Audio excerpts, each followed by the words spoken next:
The static crackled through the radio at exactly 11:47 p.m. on October 13th, 1940. Then silence. In the deep Oregon wilderness, 15 men had just vanished without a trace. This isn't just another missing persons case. It's a mystery that would haunt the Pacific Northwest for 8 decades, until wildfire smoke cleared to reveal something that defied explanation. The Cascade Timber Company's Camp 7 sat nestled in a valley 40 miles northeast of Bend, Oregon, where Douglas firs stretched toward cloud-heavy skies like cathedral spires. The air carried the bite of pine sap and wet moss, while underfoot, centuries of fallen needles created a carpet that muffled every footstep. Here, the forest felt alive, watching, waiting. Foreman Jack Henley had radioed base camp that evening with routine updates about the next day's cutting schedule. His crew of 14 seasoned loggers had been working this remote section for 3 weeks.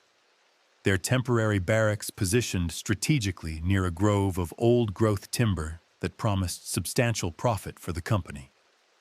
The men were experienced, many having worked together for years. They knew these woods, but something had changed in those final transmissions. Base camp operator Thomas McKinnon later told investigators that Henley's voice carried an edge of unease during that last check-in. The foreman mentioned unusual activity around the perimeter of their camp, sounds that didn't belong to the typical symphony of wilderness life. When McKinnon pressed for details, Henley's response chilled him. "It's like we're being watched, Tom, all the time now. The boys are getting spooked."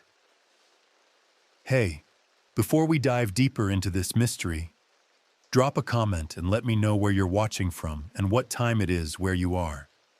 If this story's already got your attention, hit that like button and subscribe for more cases that'll keep you up at night. The conversation continued for another 2 minutes, with Henley describing how his men had noticed broken branches arranged in patterns around their camp, and tracks that seemed to circle their perimeter without ever approaching directly. McKinnon suggested they might be dealing with bears preparing for winter, but Henley's response suggested something far more unsettling. "Bears don't count, Tom." Those were the last coherent words transmitted from Camp 7. McKinnon heard what sounded like multiple voices in the background, urgent but indistinct. Then came a sound he would later describe as unnatural, a low-frequency hum that seemed to vibrate through the radio itself. The transmission cut to static, then silence. They were never seen again. McKinnon waited for the routine morning check-in that never came. By noon the following day, company executives authorized a search party. What they found at Camp 7 would become the subject of official reports that remain classified to this day. Reports that speak of abandoned equipment, untouched food supplies, and no signs of struggle or violence. The men had simply vanished, as if they had walked away from their lives mid-sentence. For 85 years, the disappearance of the Cascade 15 remained one of Oregon's most perplexing cold cases. Theories ranged from industrial accidents to wildlife attacks, from desertion to something far stranger.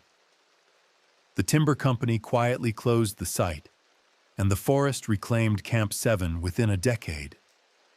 Then came the wildfire summer of 2025. The Canyon Creek Fire burned through over 60,000 acres of Central Oregon wilderness, consuming decades of undergrowth and revealing landscapes that hadn't seen sunlight in generations. As containment crews worked the fire's perimeter, a smoke jumper named Sarah Chen spotted something that made her freeze mid-step. 15 human skulls sat in perfect alignment along a ridge overlooking the former Camp 7 site. Each skull faced inward toward a central point, positioned with mathematical precision exactly 12 feet apart. More disturbing still, each bore a small metal tag, numbered 1 through 15, attached with wire that showed no signs of weathering, despite 8 decades of exposure. But the discovery that would turn this mystery into a nightmare was found 3 days later. Buried beneath the ash and debris where Camp 7's command post once stood, a leather-bound ledger, its final entry dated October 13th, 1940. The last line, written in Jack Henley's distinctive handwriting, read, "Set 15 places. Don't look up." What happened in those woods 8.5 decades ago? And why were 15 men arranged like pieces on some cosmic game board, their remains positioned to watch over an empty clearing for nearly a century? The answers lie buried in company records that powerful interests want to keep hidden, and in testimonies from people who claim the watchers in the woods never really left. The Cascade Timber Company's emergency board meeting convened at 6 a.m. on October 15th, 1940. The minutes from that meeting disappeared from company archives within 48 hours. Understanding what drove 15 experienced loggers to their fate requires following a paper trail that powerful interests spent decades trying to erase. Corporate documents obtained through a 1978 Freedom of Information Act request reveal that Camp 7 wasn't Cascade Timber's first problematic operation in that region. 3 previous logging crews had reported anomalous incidents dating back to 1935, unexplained equipment failures, men refusing to work certain areas, and repeated requests for transfers that company supervisors initially dismissed as worker superstition. Internal memo dated September 2nd, 1940. Crew productivity at Site 7 down 18%. Foreman reports men claiming hostile observation. Recommend psychological evaluation or replacement personnel. The Forest Service had designated this particular section of wilderness for timber harvest, despite objections from local Warm Springs tribal representatives, who insisted the area held cultural significance and should remain untouched. Company executives pushed forward anyway, drawn by estimates suggesting the old-growth timber could yield profits exceeding $200,000, equivalent to nearly $4 million today. But profit margins became secondary concerns when search teams reached Camp 7 on October 14th. The arrangement was too perfect. Rescue Coordinator Lieutenant James Morrison filed a preliminary report describing the scene. Personal belongings remained undisturbed in the barracks. Meals sat half-finished on tables, and equipment stood ready for the next day's work. Yet not a single logger remained. Morrison noted that sleeping bags showed no signs of struggle, and the camp's perimeter showed no evidence of large predators or human intruders. Most unsettling were the details Morrison included in his supplemental report. Details that Cascade Timber successfully petitioned to have sealed. He described finding drag marks leading from the camp in 15 different directions, each terminating at the forest's edge where they simply stopped. No footprints continued beyond those points. No broken vegetation suggested bodies had been carried further. The men had apparently walked to specific locations and vanished.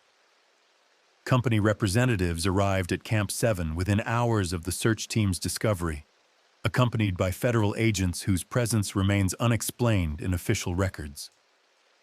Witnesses reported seeing trucks loaded with equipment and documents leaving the site throughout the following week. When local authorities requested access to conduct their own investigation, they were informed the area had been classified as a federal emergency zone pending environmental assessment. That assessment was never completed. Or rather, if it was completed, its findings never saw public release. Forest Service Supervisor Margaret Wells kept detailed personal notes during this period, later donated to the Oregon Historical Society. Her October 20th entry provides crucial insight. Federal boys told me to forget what I saw up there. Said it was beyond local jurisdiction. When I pressed about the missing men, Agent gave me a look that convinced me not to ask again. Something watched them work. The cover-up extended beyond federal agencies. Cascade Timber quietly settled with the families of the missing men, providing substantial compensation in exchange for signed agreements prohibiting public discussion of the case. Company insurance records show payouts totaling nearly $50,000, an enormous sum for 1940, suggesting the corporation feared liability beyond simple workplace accidents. But the most revealing evidence emerged in 1962, when a former Cascade executive named Robert Sterling broke his silence before dying of cancer.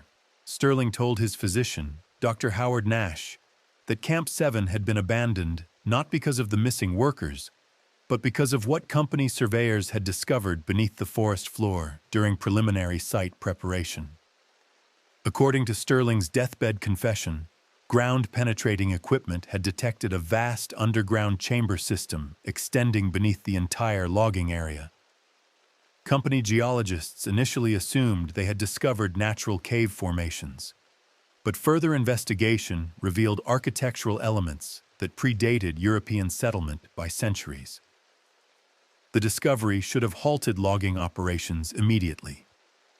Instead, corporate executives decided to proceed, believing they could extract timber profits while keeping the archaeological find secret until determining its potential value. They had awakened something that had been sleeping in the deep places of the earth. But Sterling's confession contained one detail that would prove prophetic 8 decades later. Company surveyors had mapped exactly 15 entry points to the underground chambers, positioned in a perfect circle around what would become Camp 7's location. How did those surveyor reports connect to the arrangement of skulls discovered after the 2025 wildfire? And what did Jack Henley mean when he wrote about setting 15 places? The answer lies in testimony from the only person who escaped Camp 7 alive, a witness whose story the authorities buried so deep that it took 85 years to surface.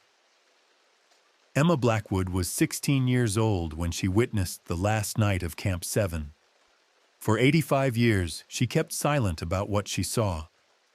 Her testimony, recorded just weeks before her death in 2025, finally reveals the horror that unfolded in those Oregon woods, and why the truth was buried deeper than any corporate scandal.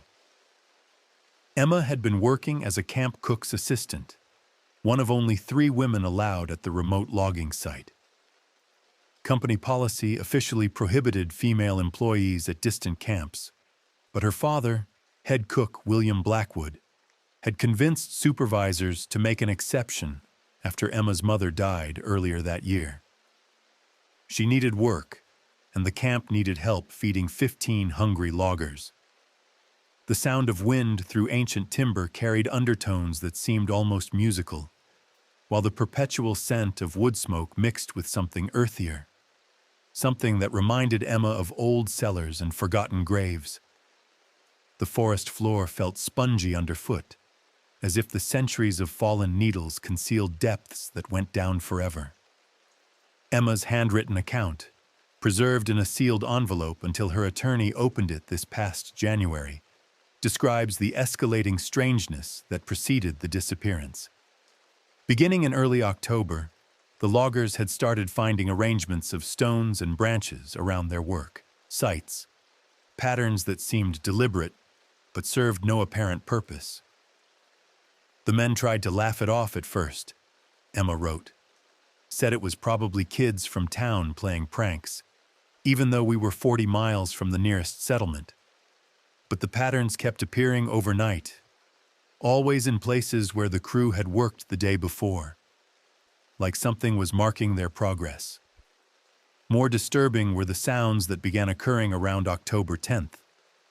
Emma described hearing what sounded like machinery operating deep underground, rhythmic pounding and scraping that seemed to come from directly beneath the camp. When the men investigated, They found no source for the noises, which continued sporadically throughout each night. The counting had begun. On October 12th, Foreman Jack Henley made a discovery that changed everything. While surveying a new cutting area, he found a series of carved symbols etched into the bark of the oldest trees, symbols that formed a rough circle around the camp's perimeter. The carvings appeared fresh, despite being cut into wood that showed obvious signs of great age. Emma's account describes Henley's reaction. He came back to camp white as a sheet, calling the symbols marks and demanding to know if any of the men had been carving trees. When everyone denied it, he got this look like he wanted to pack up and leave immediately. But the company had invested too much to abandon the site over some mysterious tree carvings. That evening, Emma was cleaning dishes in the cook tent when she heard Henley's radio conversation with base camp, the transmission that Thomas McKinnon would remember for the rest of his life. But Emma heard details that McKinnon's static-filled reception had missed. According to her account, Henley reported seeing figures moving through the forest beyond the camp's lighting. Not animals, he insisted, but human-shaped forms that appeared to be observing the camp from the tree line. When McKinnon suggested they might be dealing with trespassers, Henley's response revealed the true depth of his fear. "They're not trespassers, Tom. They're organized, like they're waiting for something." The transmission deteriorated into static shortly after, but Emma remained in the cook tent, washing dishes by lamplight, while the loggers gathered around Henley's radio trying to re-establish contact with base camp. She had a clear view of the forest through the tent's open flap when the first figure stepped into the circle of light, cast by the camp's generator-powered floods. It moved like a man, but wasn't quite right. Emma's description of what followed reads like a fever dream, but forensic analysis of her handwriting and decades of consistent psychological evaluation suggests she was reporting exactly what she witnessed. The figure in the light was joined by others, exactly 14 more, until 15 forms stood at the precise locations where the tree carvings had been discovered. They just stood there for maybe 10 minutes, Emma wrote. The loggers had gone completely silent, like they knew making noise would be a mistake. The figures didn't move, didn't speak. They were watching us watch them. Then came the sound that McKinnon had heard through the radio, a low-frequency hum that seemed to rise from the earth itself. Emma felt it more than heard it, a vibration that made her teeth ache and her vision blur. The camp's electric lights began to flicker in rhythm with the humming. What happened next explains why Emma Blackwood spent 85 years afraid to speak about that night, and why federal agents worked so hard to bury every trace of the Camp 7 incident. The 15 figures began moving inward, approaching the camp in perfect synchronization. As they drew closer, Emma could see that while they maintained human shape, their movements were subtly wrong, too fluid, too coordinated, like marionettes operated by a single puppeteer. But the true horror was in the loggers' response to their approach. They began walking toward them. One by one, starting with Jack Henley, the men of Camp 7 stepped away from the radio, away from their barracks, away from the safety of electric light, and walked calmly toward the approaching figures. No struggle, no shouting, no resistance. They moved like sleepwalkers, their expressions blank and peaceful. Emma watched from her hiding spot behind the cook stove as 15 loggers met 15 waiting figures at the edge of the forest. She saw each man pair with one of the entities, saw them turn together toward the darkness beyond the tree line, saw them disappear into the ancient woods without looking back. Only then did she understand what the tree carvings had been. A summoning circle, with Camp 7 as the center and 15 marked points as gathering places. And only then did she realize that she had been meant to be the 16th. How did a teenage girl survive when 15 experienced men couldn't resist the call? And what was waiting in those underground chambers that the timber company had discovered but never reported? The answer lies in the metal tags found wired to each skull, tags that bear more than just numbers, and a message that suggests the horror of Camp 7 was only the beginning. The metal tags discovered wired to each skull contained more than sequential numbers. Forensic analysis revealed microscopic engravings that told a story spanning centuries and pointed toward a conspiracy that reached the highest levels of government. These weren't simple identification markers. They were coordinates in a pattern that extended far beyond the Oregon wilderness. Crime scene technician Dr. Maria Santos spent 3 weeks analyzing the tags under high-powered magnification at the Oregon State Crime Lab. Each tag bore its primary number, 1 through 15, but ultraviolet imaging revealed secondary markings invisible to the naked eye. Tiny symbols, etched with precision that suggested industrial equipment rather than hand tools, covered the reverse side of every tag. The symbols matched no known language or notation system in federal databases.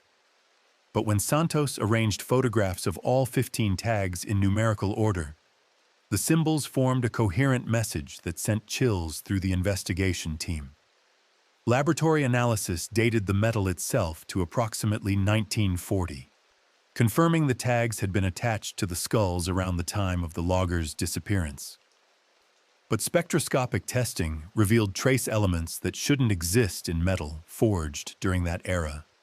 Rare earth compounds that weren't commercially available until the 1970s. Someone had been planning this for decades. The breakthrough came when Santos submitted the symbol patterns to Dr. James Whitfield, a linguistic anthropologist at Portland State University who specialized in indigenous writing systems. Whitfield immediately recognized elements consistent with pre-Columbian pictographic languages, but noted modifications that suggested the symbols had been adapted for a specific purpose. Working with tribal historians from the Warm Springs Reservation, Whitfield decoded the message piece by piece. The symbols described a ritual of calling back and holding place, concepts that aligned disturbingly with Emma Blackwood's account of the loggers walking willingly toward their fate. But the final section of the decoded message contained coordinates. Not map coordinates, but spatial relationships describing 14 additional sites across the Pacific Northwest, where similar rituals had been performed throughout history. Federal investigators quietly verified those coordinates, discovering that each location corresponded to sites of unexplained disappearances dating back to the 1800s. Missing wagon trains, vanished survey crews, disappeared mining expeditions. All had occurred at locations that matched the spatial pattern encoded on the Camp 7 tags. Internal FBI memo dated March 15, 2025. Pattern suggests organized activity spanning multiple generations. Recommend immediate classification under national security protocols. The investigation was transferred to federal jurisdiction within 48 hours of Dr. Whitfield's translation. All physical evidence, including the tags themselves, disappeared into classified storage. Researchers involved in the analysis were required to sign comprehensive non-disclosure agreements backed by national security statutes.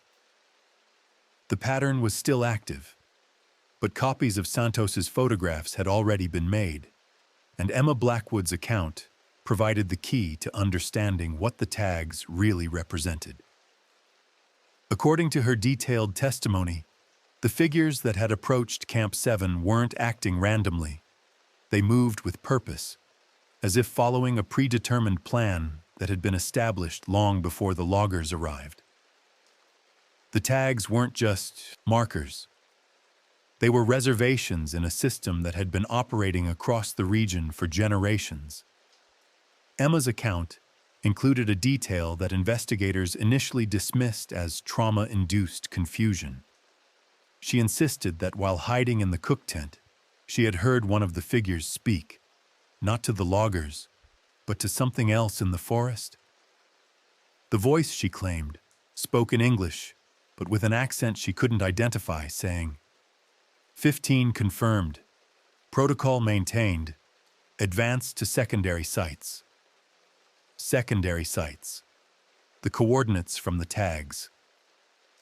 Research into historical records revealed that every location encoded in the Camp 7 tags had experienced similar incidents of mass disappearances, always involving groups of 15 people, always leaving behind evidence of organized departure rather than violence or accident.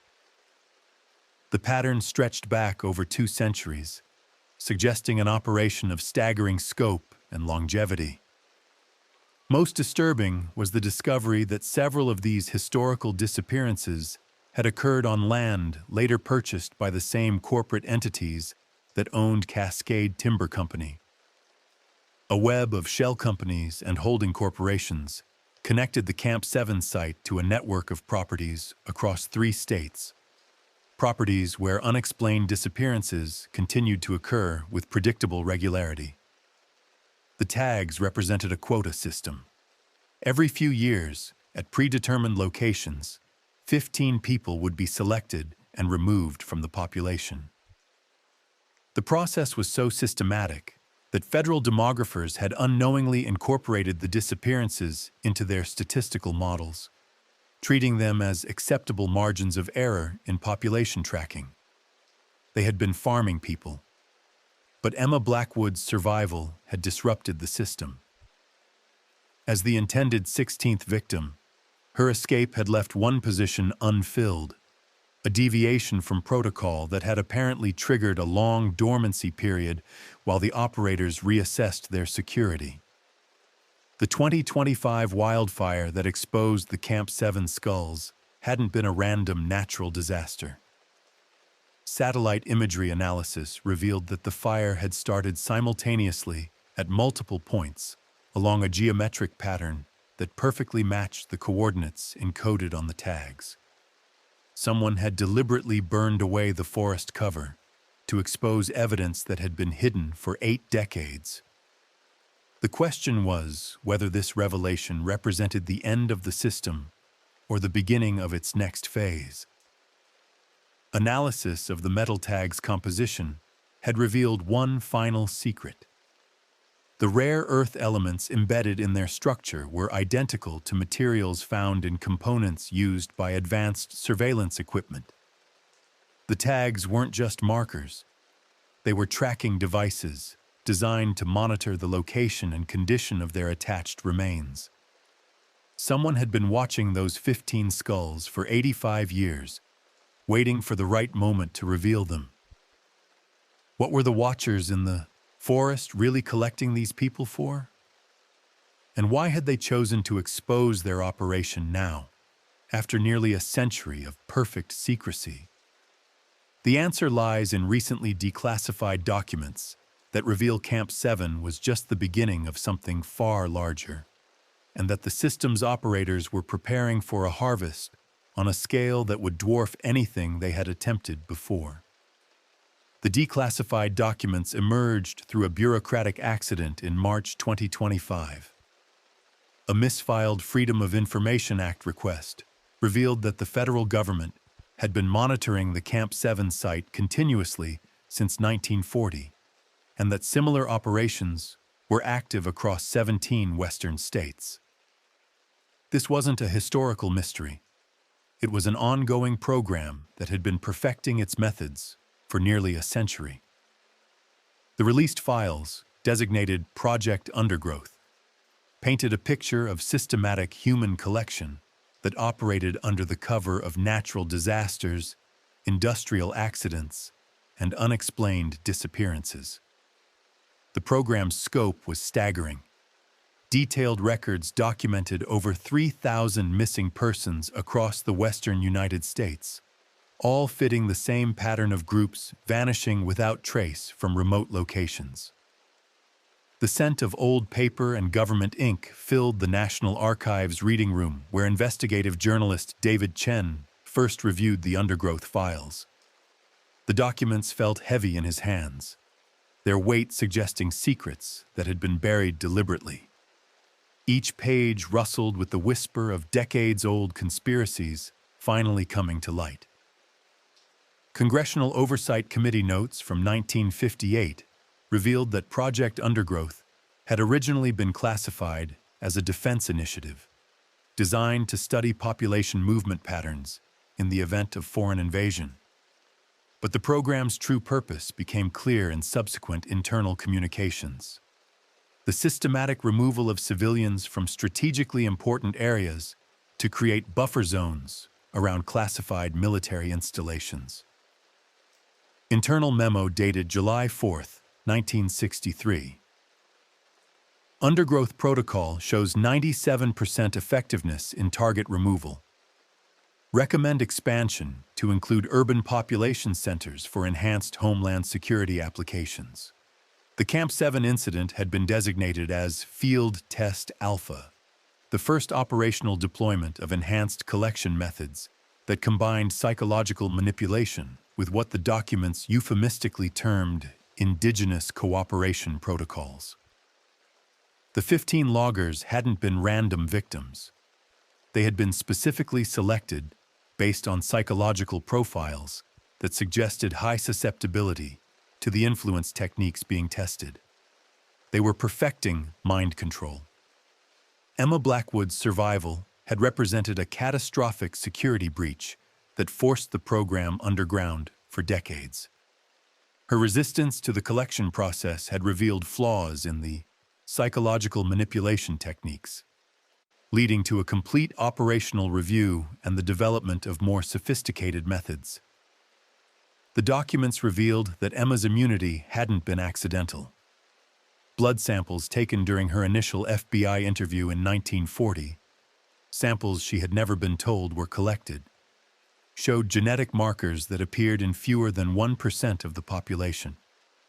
She possessed natural resistance to the neurological frequencies used in the collection process.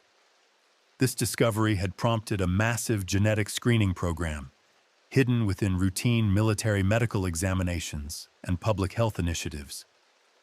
Over the following decades, the government had quietly identified and monitored thousands of individuals who shared Emma's resistance markers, creating a database of people who posed potential threats to future collection operations.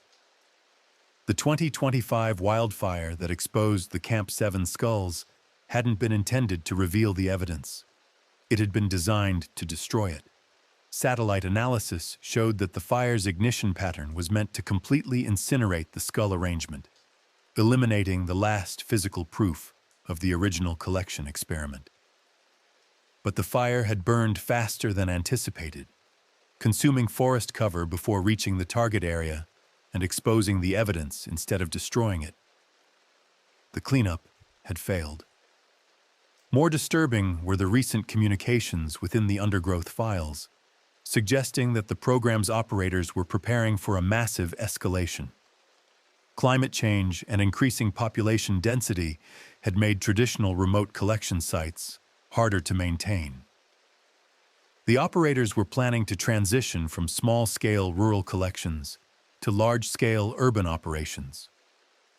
The psychological manipulation techniques perfected over 8 decades were being adapted for mass deployment through social media algorithms, wireless communication networks, and public emergency broadcast systems.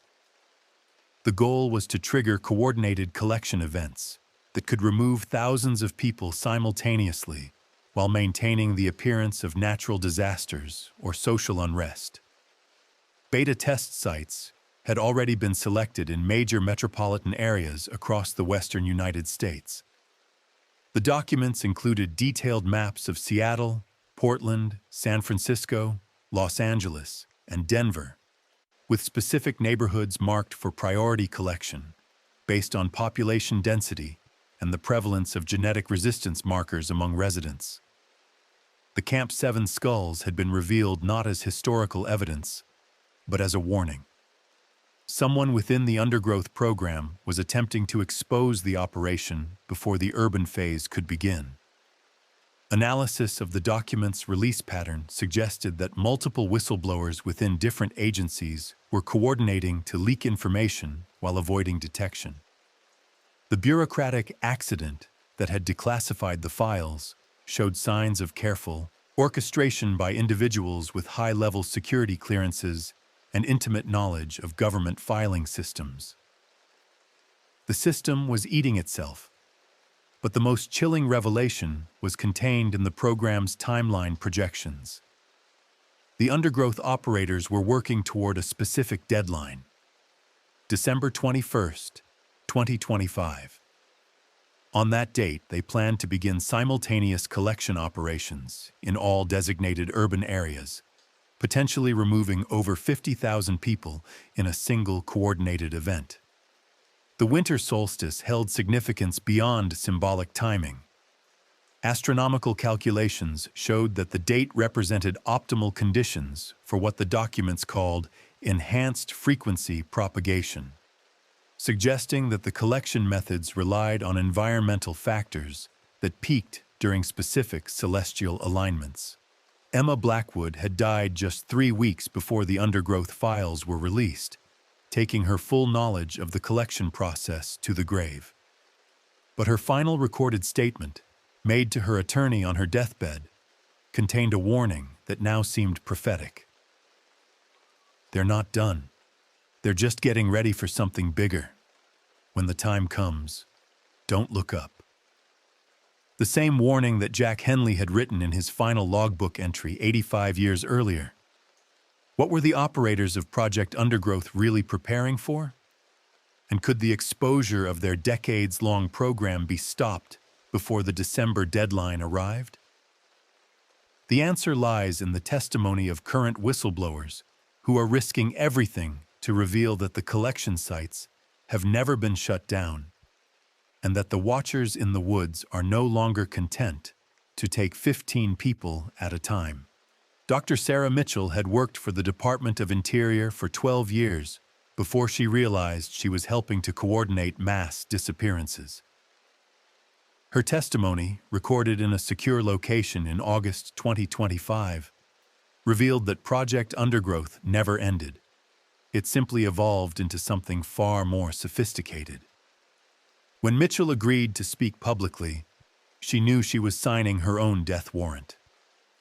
But the December deadline was approaching, and she couldn't remain silent while thousands of people walked unknowingly toward their fate. The sterile, fluorescent lighting of the Safe House conference room cast harsh shadows across Mitchell's face as she spread classified documents across the metal table. The air conditioning hummed with mechanical persistence, while outside, the Colorado mountains stretched toward a sky that seemed to watch their every move. Each document she revealed carried the weight of careers destroyed and lives lost in the name of operational security. Mitchell's role within the Interior Department had been officially listed as Wildlife Migration Specialist, but her actual responsibilities involved coordinating what she now understood were human collection operations disguised as environmental research projects.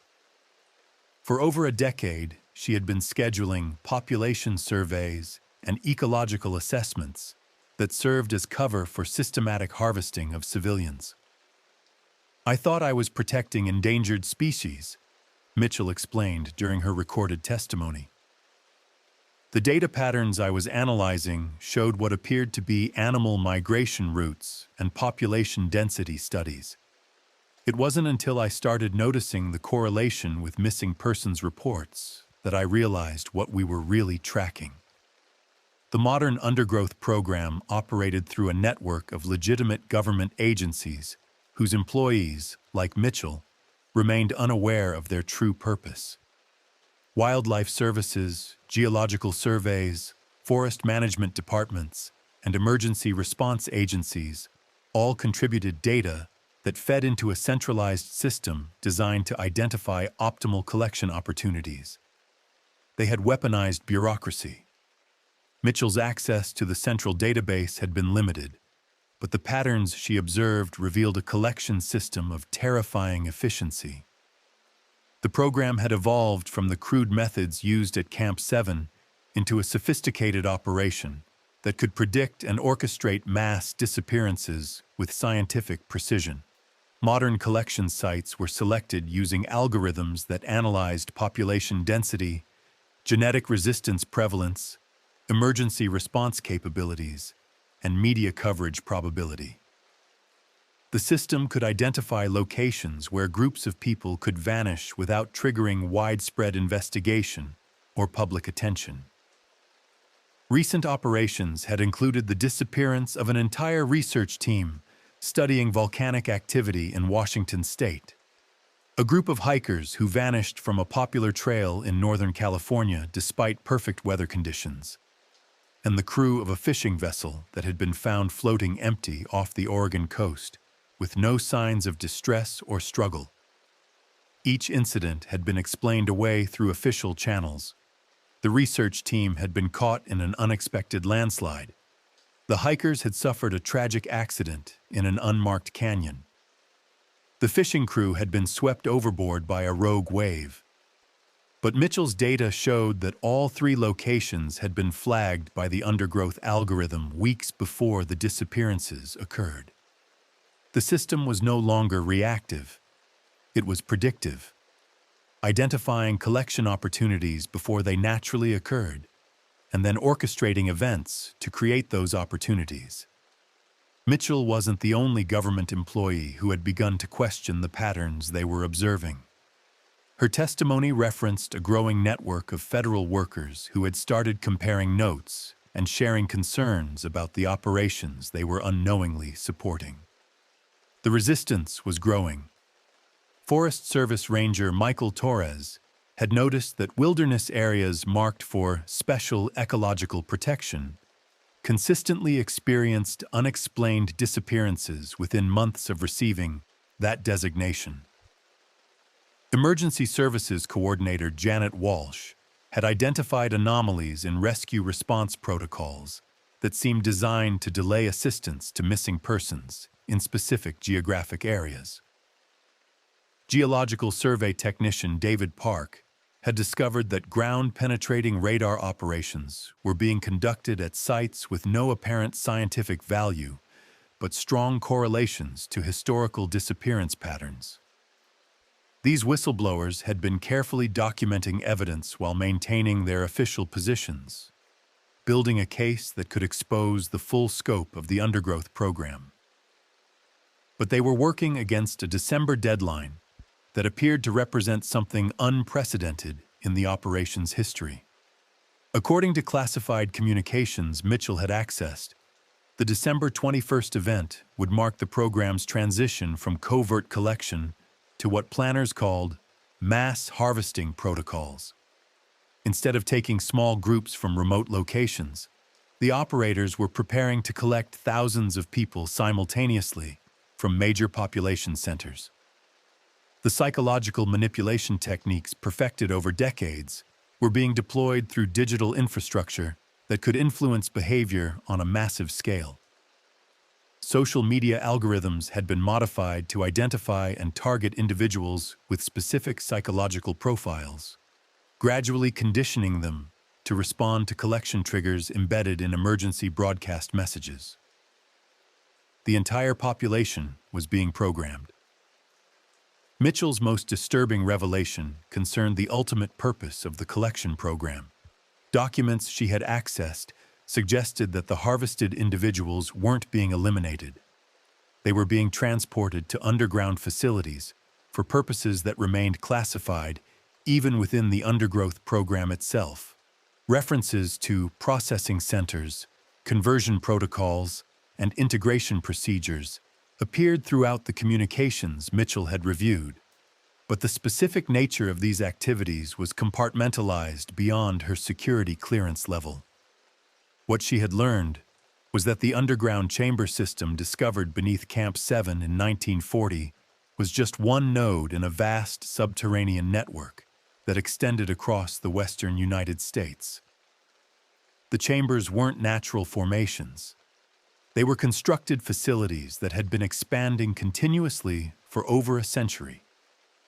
The December operation would deliver the largest single influx of subjects these facilities had ever received, suggesting that whatever process was being conducted underground was reaching a critical phase requiring massive human resources. Mitchell's testimony concluded with a warning that echoed Emma Blackwood's final words. They're not just taking people anymore. They're changing them. And whatever they're being changed into is almost ready to come back up. But who was really operating the undergrowth program? And what was waiting in those underground facilities that required such systematic collection of human subjects? The answer lies in the final piece of evidence that the whistleblowers had uncovered, evidence that reveals the true architects of the collection system and their plans for humanity's future. The truth emerged in a single photograph, taken by a security camera in an underground facility beneath the Nevada desert. The image showed a figure that had once been human, standing in perfect formation with 14 others, each bearing a numbered tag. The photograph was dated December 20th, 2025, one day before the planned mass collection event. This wasn't just about disappearances. It was about transformation. And the 15 loggers from Camp 7 had been the first successful test subjects. The photograph had been smuggled out by Dr. Elena Vasquez, a biotechnician who had spent 3 years working in what she believed was a classified medical research facility. Her security clearance had never revealed the true nature of her work, but the approaching December deadline had triggered emergency protocols that exposed the underground network's ultimate purpose. The concrete corridors beneath the desert stretched for miles in perfect geometric patterns, lit by harsh white LED strips that cast no shadows. The air tasted of recycled atmosphere and antiseptic, while the walls vibrated with a low-frequency hum that seemed to emanate from deeper levels. Every surface was seamlessly smooth, as if the entire complex had been carved from a single piece of stone. Dr. Vasquez's testimony, recorded hours before she disappeared, revealed that the underground facilities weren't just storage or processing centers. They were manufacturing plants. The collected humans were being systematically modified, their consciousness preserved, while their bodies were altered for purposes that transcended anything in known science. The transformation process took approximately 85 years to complete.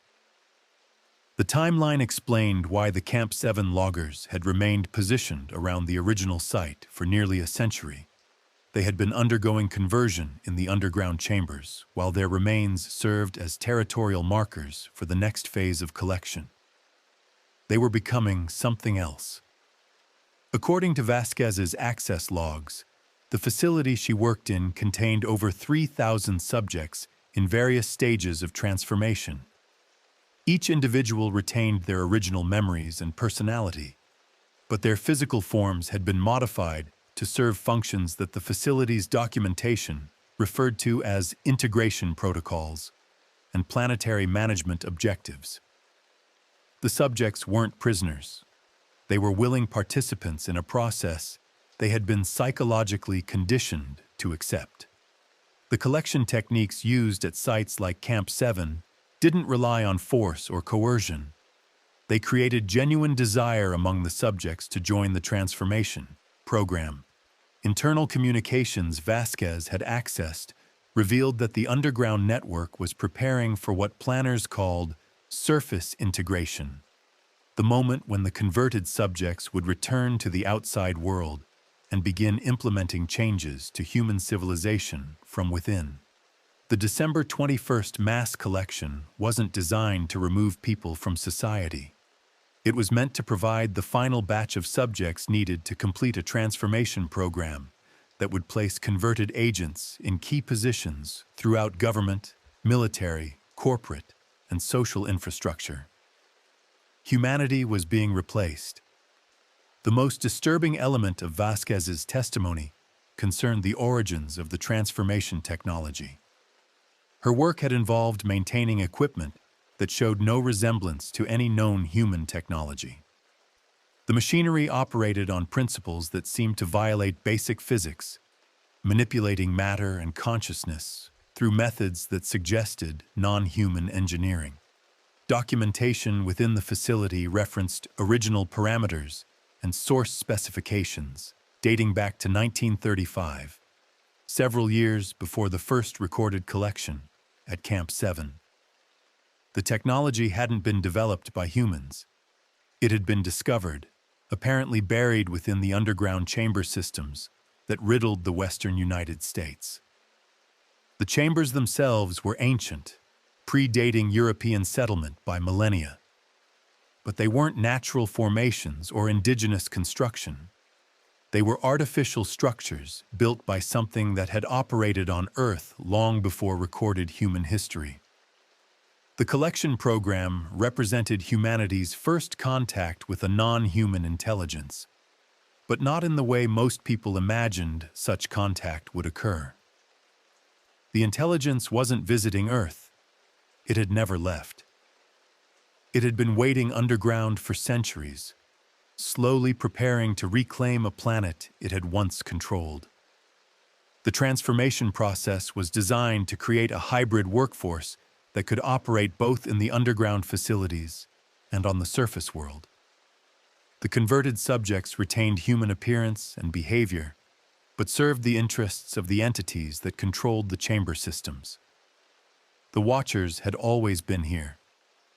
Vasquez's final communication, sent just hours before her disappearance, contained coordinates for 17 underground access points across the western United States. Each location corresponded to sites where unexplained disappearances had occurred throughout history, confirming that the chamber network was far more extensive than even the undergrowth program administrators realized. Her message included a warning that proved prophetic. They don't need to wait for December anymore. The integration process is complete. They're already among us. Within days of Vasquez's testimony being recorded, several of the government whistleblowers who had been exposing the undergrowth program began exhibiting subtle, behavioral changes. They continued their disclosure efforts, but with a focus that seemed designed to direct attention away from the underground facilities and toward surface-level government conspiracies. The truth about Camp 7 wasn't that 15 loggers had been killed or kidnapped. It was that they had been successfully recruited into a transformation program that was now ready to expand beyond the shadows. The skull arrangement discovered after the 2025 wildfire hadn't been meant as evidence or warning. It had been a signal that the initial test phase was complete and the larger operation could begin. Emma Blackwood's genetic immunity hadn't saved her life. It had disqualified her from a process that the other loggers had embraced willingly once they understood what was being offered. Her survival had been permitted because she posed no threat to entities that could wait decades for optimal conditions. The harvest was just beginning. The December 21st mass collection event proceeded as planned, but not in the way the whistleblowers had anticipated. No dramatic disappearances occurred. No emergency broadcasts triggered mass behavioral responses. Instead, thousands of people across the western United States simply made quiet decisions to visit specific locations during the winter solstice. Remote hiking areas, abandoned buildings, isolated campsites where they could contemplate their futures. Most returned home the next day with slight changes in perspective, subtle shifts in priorities, and a new sense of purpose that their friends and family attributed to personal growth or seasonal reflection. The transformation process had been perfected. The collection phase was complete. Today, former employees of Project Undergrowth work in positions throughout federal and state governments, sharing a common commitment to environmental protection and sustainable development that emphasizes the importance of underground resource management. Their advocacy for policies that limit surface development and protect deep wilderness areas receives widespread public support. The Watchers in the woods never left. They just learned to hide among us. We're only scratching the surface. The next case is even darker. Subscribe before it drops.